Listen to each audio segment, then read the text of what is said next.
አሳዛኝ የወንጀል ዜና ፍርድ የተሰጠበትን መረጃ ለናንተ ለማድረስ ወደድኩ። መረጃውን አብራችሁን ከኔ ጋር ሆናችሁ ተከታተሉኝ። መስማት እና መናገር በማይችለው በገዛ ወንድሙ ላይ አሳፋሪና አስነዋሪ በሆነ መንገድ ዘግናኝ ግድያ የፈጸመው ግለሰብ በዕድሜ ልክ እስራት ተቀጣ።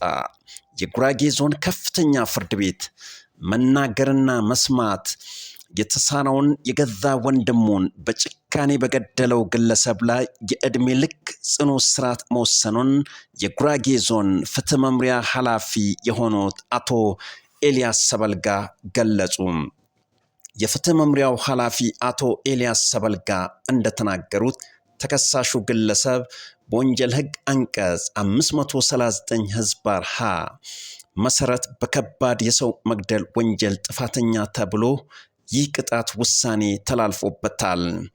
ግድያው የተፈጸመው በጉራጌ ዞን እንደጋኝ ወረዳ ሻወር ቀበሌ ልዩ ስሙ አይቤክስ በተባለ መንደር ሲሆን ተከሳሽ መስማትና መናገር የማይችለውን ወንድሙን የተከልኩትን እንሰት ላሳይ በሚል ሰበብ ወደ ጓሮ በመውሰድ ነው ጥቃቱን የፈጸመው።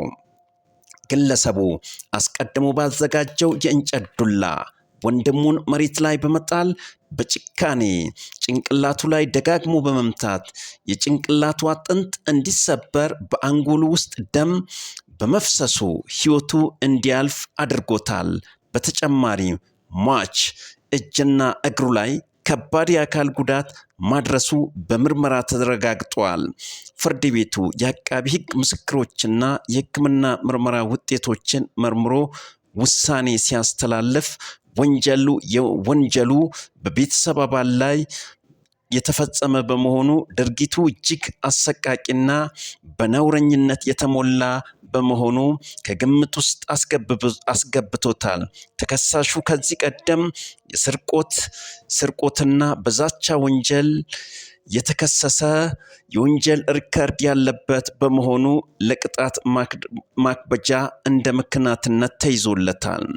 የዞኑ መምሪያ ኃላፊ አክሎም ይህ የዕድሜ ልክ ጽኑ እስራት ውሳኔ በማህበረሰቡ ውስጥ መሰል ዘግናኝ ድርጊቶች እንዳይደገሙ ትልቅ ማስተማሪያ ነው ሲሉ ተናግረዋል።